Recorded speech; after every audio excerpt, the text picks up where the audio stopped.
guess we can get started. I won't talk for long, guys, because I think you've all had enough. I talked a lot longer than I thought I was going to talk yesterday, so just, I don't know, about 30 minutes or so, and we'll finish up. But, the text that I've given you yesterday, who's heard of this before? Neko no Myojutsu. You have, Brent. Yeah, where did you? You were talking Croatia a couple of years ago. Did I talk about it then? Yeah. Oh, yeah. Yeah, I often use this as a go-to text. As I said, it was written yesterday by a guy called Issei Chozan, who lived in, when was it? 1659. And died in 1741, I think. So he lived for quite a long time. He's actually a very well-known author in his day, but he was not only an author, he was well, actually, his pen name is Issei Chozan, and he chose that pen name because really he was kind of hiding his identity somewhat. So it's really hard to find out information about him, really difficult. But he's written a number of really popular books, really popular at the time, so we're talking about the middle of the Tokugawa period, and kind of popular now too, because it just makes perfect sense. And one of the books that he wrote, which is, you can get English translations of it, is the Tengu Geijutsuron. You've heard of Tengus before? Yeah, you have heard of Tengus because of him. Yeah, because his book, the Tengu Geijutsuron, what was it translated into in English? Carl Friday, Professor Carl Friday, translated both the Neko no Myojutsu and Tengu Geijutsuron. Tengu Geijutsuron is much longer, and it's Geijutsu means arts, or the theory of art of the Tengu. And the Tengu, of course, are well known because they're kind of mythical goblin-like creatures who were experts at swordsmanship. And legend has it that Tengus would teach swordsmen the divine secrets of the art of combat. And so his Tengu Geijutsuron is a really fascinating look into this idea of Budo as an art. And the much shorter Neko no Myojutsu is really interesting because it spells out, as I said yesterday, the levels that you encounter over the course of your lifelong shugyo. Shugyo means your practice or your study of the martial arts or religion, Buddhism, whatever. Okay, just as a little bit of a digression, some of you already know that I am building a dojo in Kyoto at the moment, and the construction will start today, next week, I hope. The land that I bought very recently is in a place in the mountains. It's about 20 minutes from my home. It's in Uji City. And one of the attractions for me for this little very, very rustic piece of land, the fact that it's very close to my home.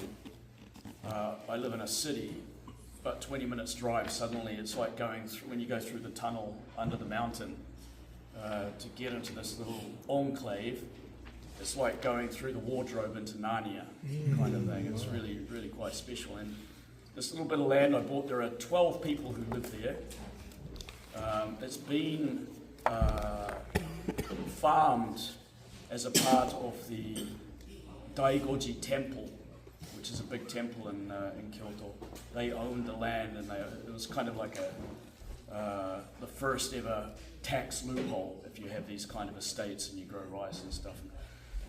And so now there are 12 people living there, and one of the it's been farmed about 1,300 years, 1,300 years. Okay, so it's a very, very old little area. And there are two places in Kasatori, this is the name of the area. There are two places that have legends of Tengu that appeared.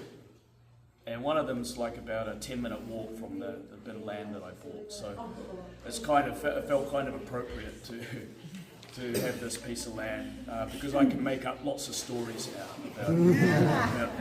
about the Tengu legends, and nobody's going to know if they're true or not, but I don't care.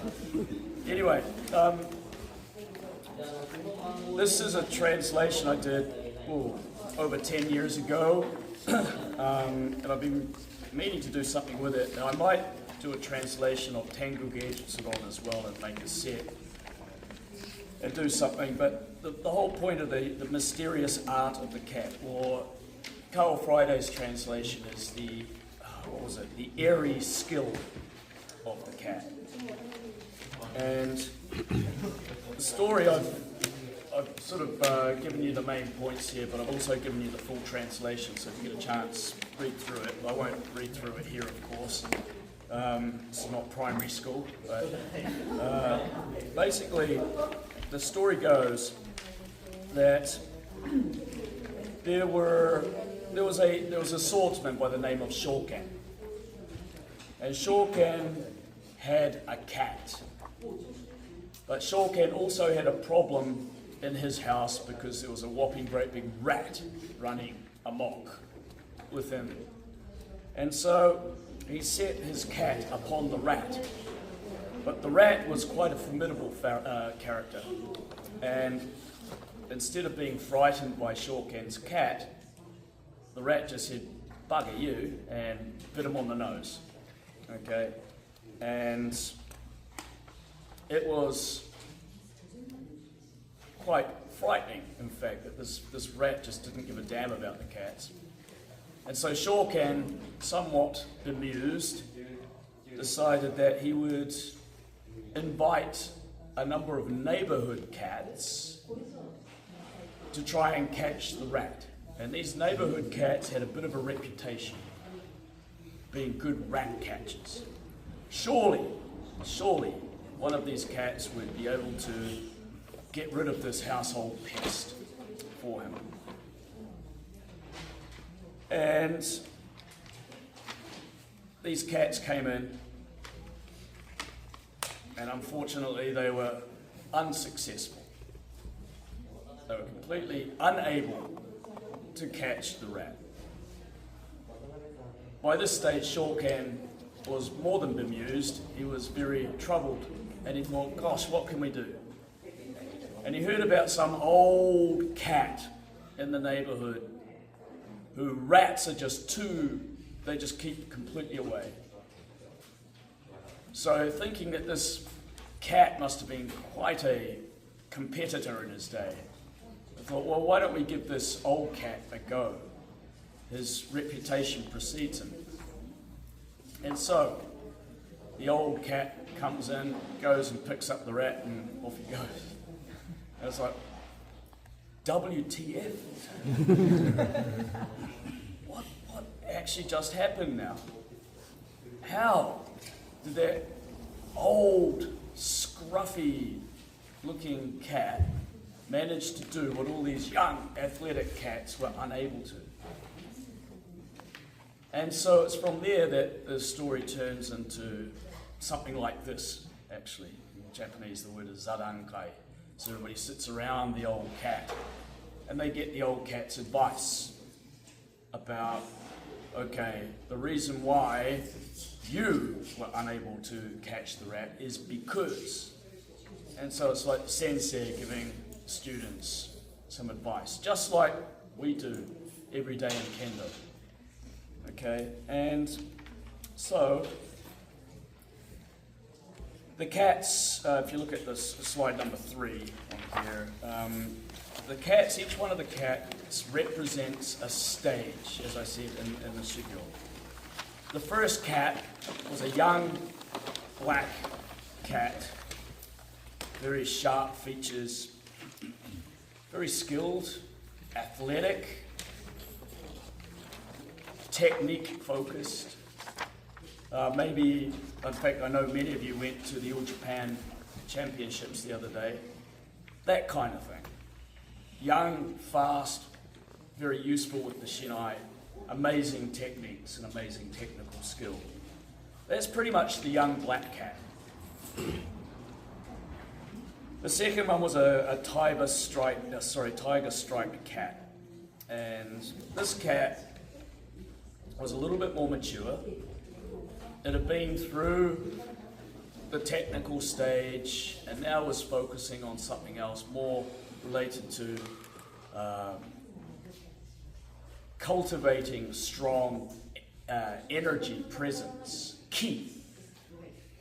It was all about ki, overcoming your opponent with ki.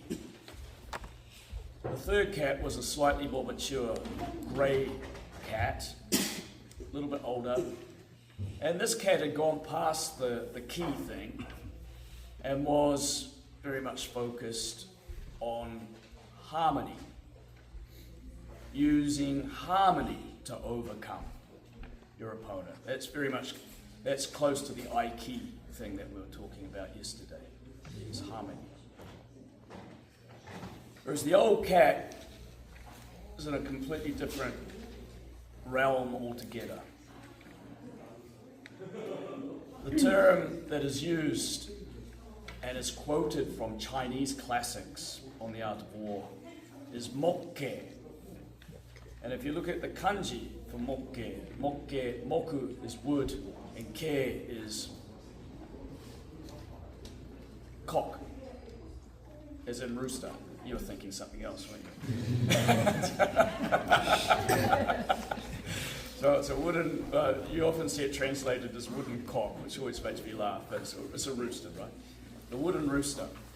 And what the idea behind the wooden rooster is, if you see a rooster, you're going to know it's a rooster, right? It's moving around and squawking and carrying on.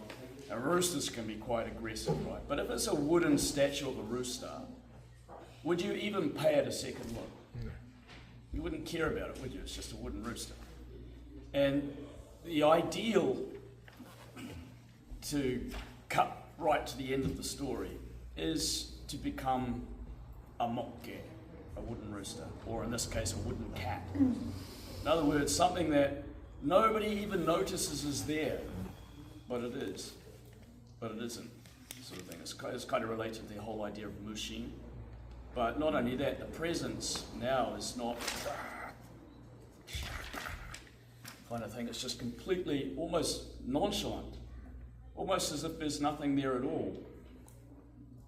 And this is what the old cat represents. And so the essence of the story, Neko no Myojutsu, is true mastery of something. In this case, it's swordsmanship. It transcends mere technique or power, kihaku. And it takes on a completely new form in a completely different realm when you are able to act in a manner that is completely natural. You fit in to the environs completely naturally, letting go completely of your ego. And so, what Shokan realizes at the end when he talks to the old cat is that swordsmanship ultimately is not about defeating others, but actually finding clarity in ideas of what life and death are all about, and being completely at ease and comfortable with that. And so this has a lot of really close connections to the sort of things that we're aspiring to in our study of modern Kendo. Might not be so obvious to younger people, black cat or key level, but as you get older, these are the sort of things that you start thinking about. You actually start thinking about it as a natural progression. And like I sort of mentioned yesterday, this is exactly the sort of thing that I'm actually really seriously thinking about now. I'd heard about it for a long time, but it never really sunk in until now. I'm at an age, and I hesitate to use the word level of maturity, but at that point in my life and my Kendo career where it sort of starts to make sense. And I don't know why it makes sense, it just sort of does. And when I think about mokke, okay, the wooden rooster or the wooden cat, that was precisely, Graham, I think you'll agree, the kind of Kendo that Inoue sensei was doing at the end of his life, right? It was very quiet, very still, didn't look like much was there until it suddenly hit you, you know, and so I have this image of Inoue sensei. So when I read these stories, and then the first thing that comes to my mind is Inoue sensei. So so another wonderful thing about Kendo is that's what sensei is, somebody who was born before you, literally. And somebody who's been there and has reached that level, and whether it makes sense at the time or not, when you get to a certain level, suddenly that image or that memory of that particular person, they teach you in some ways, and this is a strange thing to say, they teach you more things in death when they're not here anymore, perhaps, than when they're alive, because you have finally reached a level where you can sort of take it on board more. So those memories of what going against old senseis and meeting old people and doing keipo with them, these have got to be cherished memories, because that's stuff that you're putting in the bank that you can withdraw later on when you're finally ready to take some money out of the Kendo bank, right?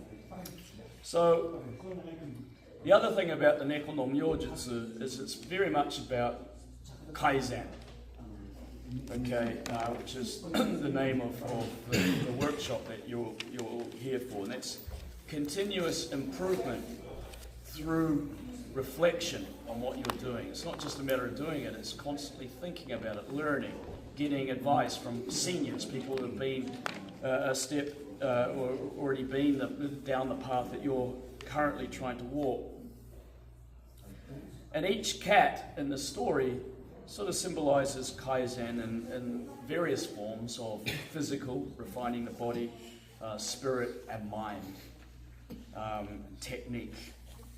And in this sense, even the old cat right at the end, you find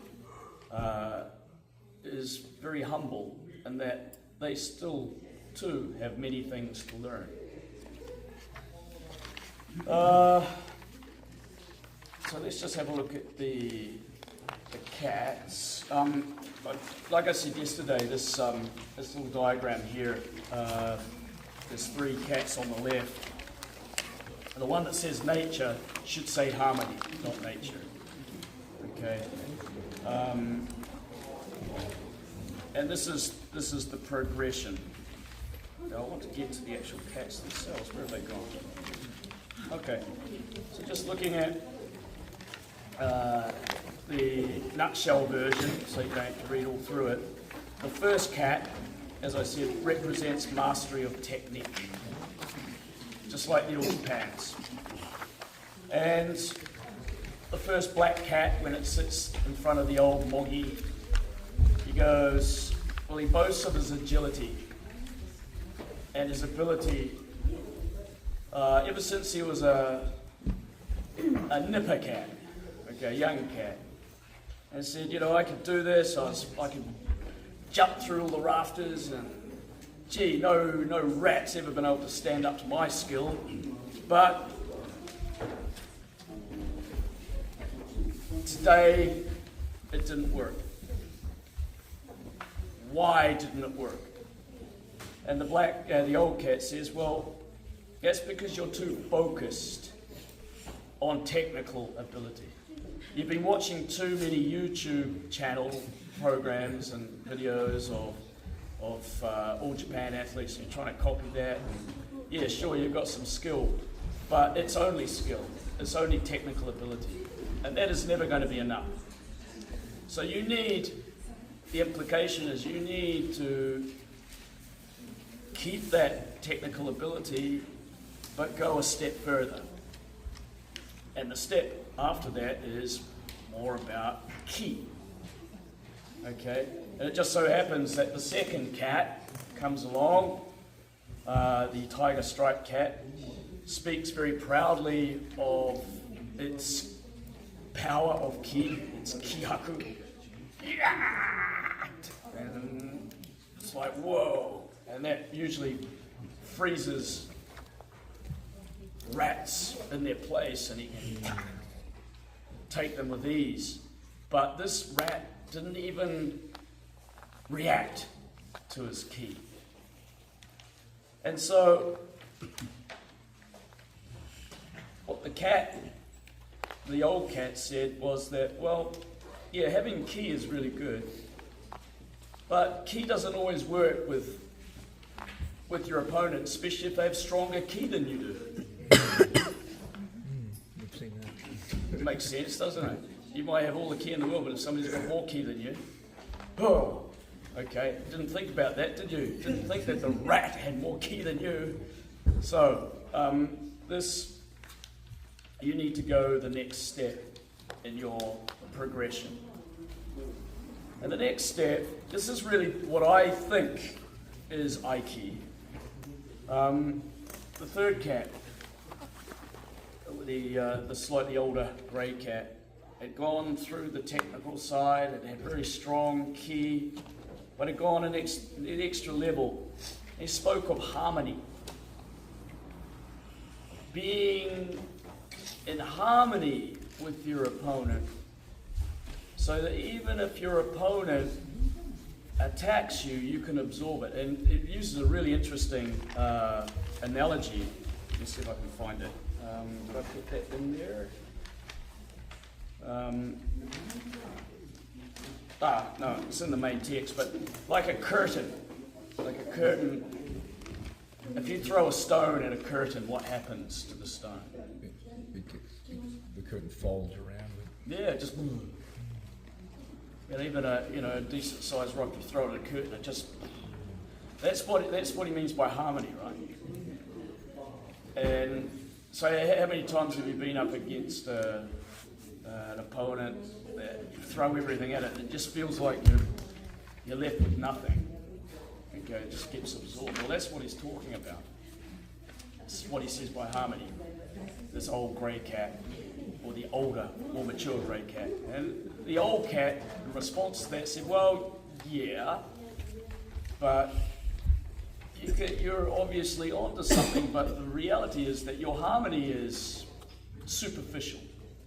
It's contrived. It's not real, it's not natural. And that's why it didn't work today with the cat. And that's exactly the point where I think I am with my own kendo at the moment. Sometimes it works in theory, it works, but in reality, it doesn't work against, an opponent who's a higher level, or maybe they're doing something different. Okay, and it's just like, oh. And so that's when Shoken comes in again and says, okay, so how did you manage to do it? Well, the old cat, when he caught the rat, he used no particular technique. He didn't have a technical plan. He used no spirit as such, no contrived harmony. He was perfectly a part of the environment. And he had absolutely no ego And the idea is that if you have no ego, you have no self. If you have no self, you have no enemy. And if you have no enemy, that means there's no antagonism or anything like that, and it's just a matter of going up and grabbing, because you don't feel it. Who's seen this really fascinating video, and I highly suggest you check it out. It's probably one of the most incredible videos you'll ever see. It's about the Dorobo tribe in Africa. Have you heard of the Dorobos? It's kind of interesting name because Dorobo in Japanese means thief or burglar. And that's exactly what these guys do. And that, if you check it out, Dorobo, it's some National Geographic or something like that, it's on YouTube. And there's a pride of lions, and they have their kill. And they're sitting down, all of them, to eat this, whatever it was, antelope or whatever it was, right? And they're all sitting there. Now, if you saw a pride of lions sitting down to eat dinner, what would you do? You'd keep your distance, wouldn't you? You can get near there, that's for sure. But what these guys do, it's absolutely phenomenal, is this group of them, they just walk towards the lions like this, like that. And the lions go, what's going on? Jeez. What are these guys doing? And then the Dorobo, they just hack off bits of meat off the carcass and then they walk away. And before the lions know what's happened, they've had their meal stolen by this group of human beings. It's almost, you know, it's hard to believe unless you see the video. But this is, in some ways, kind of, I don't think it's like the wooden rooster level yet, but it kind of is in a way, isn't it? It's like, we're just going to go in there. And because they're so at one with everything, the lions, if anything, get freaked out by it. And my image, maybe my understanding is insufficient, but my image is of the old cat, actually. And it's kind of ironic that we're talking about lions here. Okay, so I highly recommend you check that out. And if you do that, and check out the video, then I think you'll get an idea of what this old cat is talking about. But this is real. So what he goes on to explain is that this mushin, this naturalness, and this naturalness is a really important word. It's not something you hear a lot in Buddha. Shizen. You heard of Shizen Tai, natural standing position. Well, it's the same concept, naturalness. But it means that the movement is completely natural. It's unforced, and it's unpremeditated as well. It just happens. Spontaneous.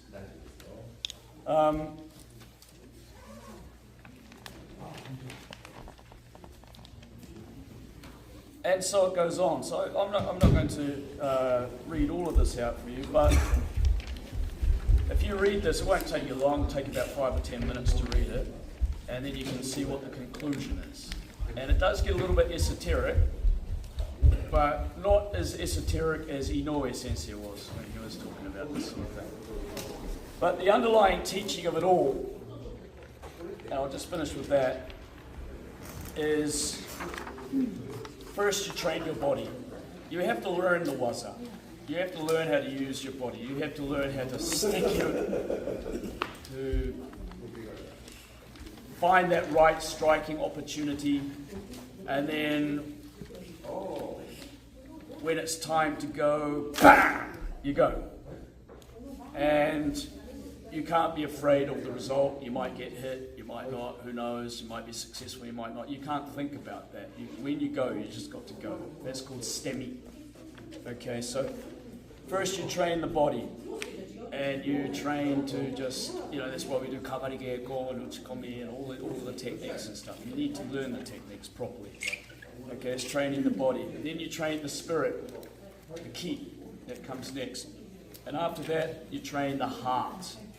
That's what the harmony represents is the heart, the kokoro. And then finally you forget all that shit because it's completely part of you, it's natural. And so while I'm still thinking about it and Graham's still thinking about it, we're not quite there yet. You remember Inoue sensei, you put it in this context, everything he did was completely natural, wasn't it? Yeah, very much.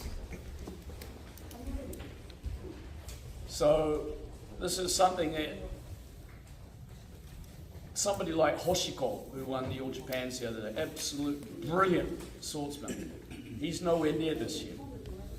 And I'm sure he'd be the first to agree. He's one person that will real, but as you get older, and most of you guys are still, you know, in your early stages, maybe at the ki stage, maybe transitioning to the kokoro stage, as I put it down here. Okay, it's kind of like the sword saint of the 20th century. Yeah, he was one of the 10th dans, one of the 5 10th dans that ever existed. And he wrote this, and this perfectly sums up the message of Neko no Myojutsu. And what he said, and I'll just read it out for you, up to 50, one must devote oneself to mastering the fundamentals of Kendo. Many people mistakenly believe that the basics are something to be learned only as a beginner, but that is a grave misunderstanding. As a result, most people leave the fundamentals buried in their heads without truly embodying them. It took me 50 years to learn the foundations of Kendo with my body. Only after turning 50 did I begin true training, because I started to practice Kendo with my heart. At 60, my legs and hips began to weaken. What made up for that weakness was the heart. I trained to move my heart so as to strengthen the weak parts. At 70, the whole body became frail. Then I trained to not move the heart. When the heart becomes still, the opponent's heart is reflected clearly in one's own mirror. I strove to keep my mind calm and unmoving. At 80, my heart no longer stirs. Yet at times, stray thoughts still arise. Now I train so that not even such distractions enter my heart.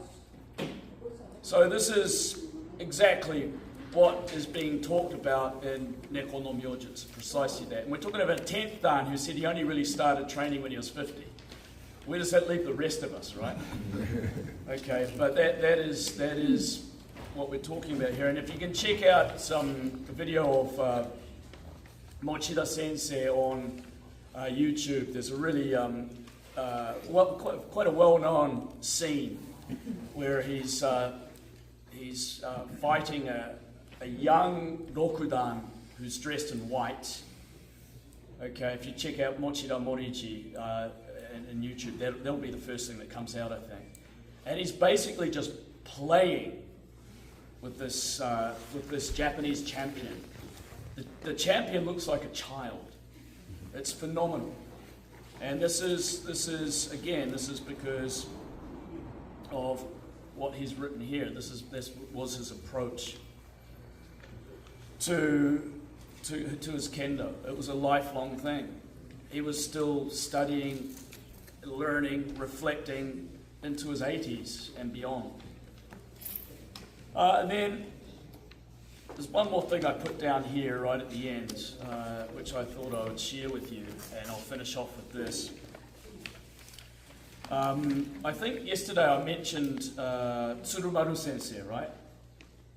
And I mentioned that I couldn't believe it one day when I had the great honor of tidying up his armor and that the tenouchi of his kote was bone dry after 1 hour of midsummer non-stop training. And it's like, what the hell? And he said, well, it's because I make you do all the work.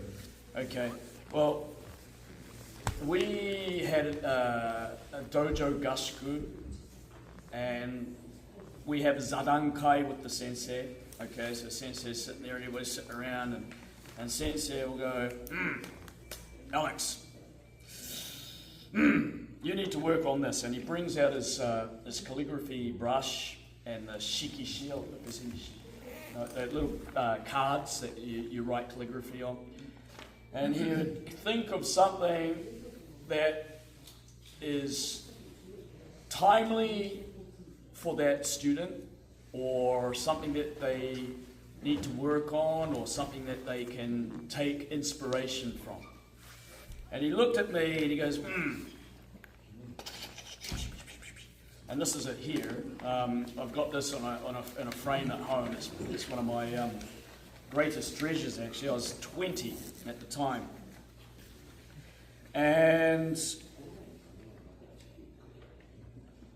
what it says in Japanese is, Wakai toki nagasu no ase wa roite nochi namida to narite izuru mono nari, which means, well, it's a rough translation. I'm sure I can do a little bit better, but the sweat that you do not shed in your youth will later come forth as tears in your old age. And that was, even at the time, I was only 20, but it made a lot of sense. And now that I'm 55, 35 years later, it makes much more sense. Because, well, I don't know. Ren, what do you think this means, mate? If you were to paraphrase it, what is it? What's the message? What do you think?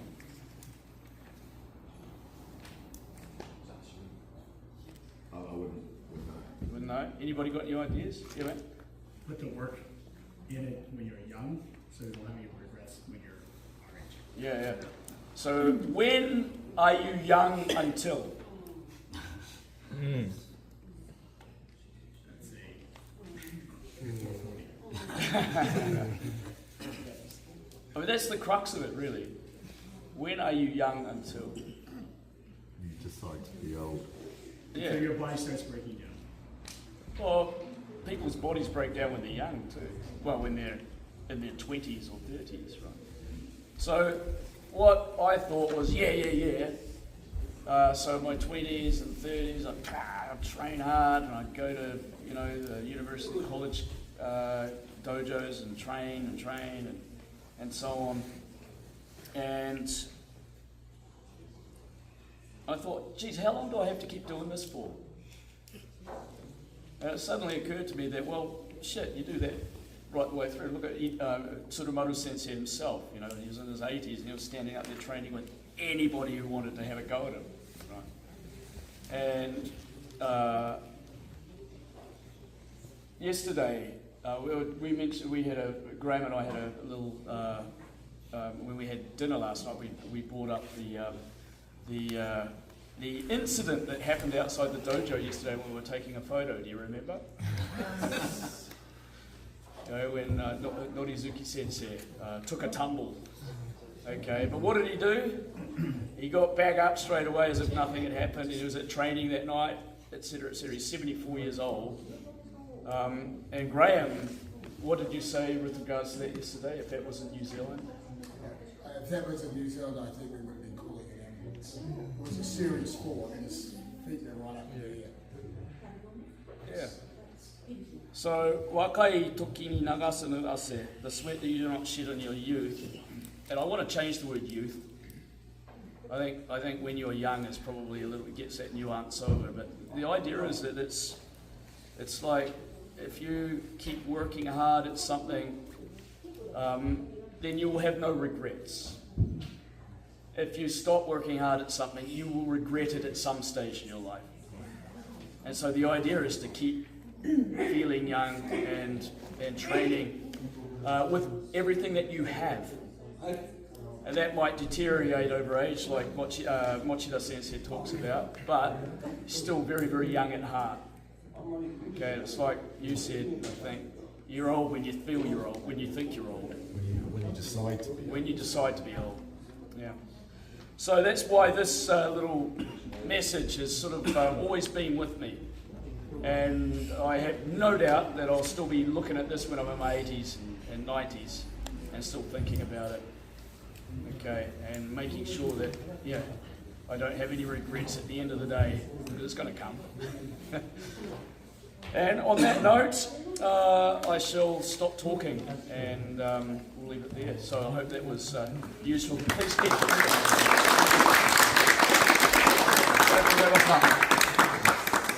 Thank you, Alex.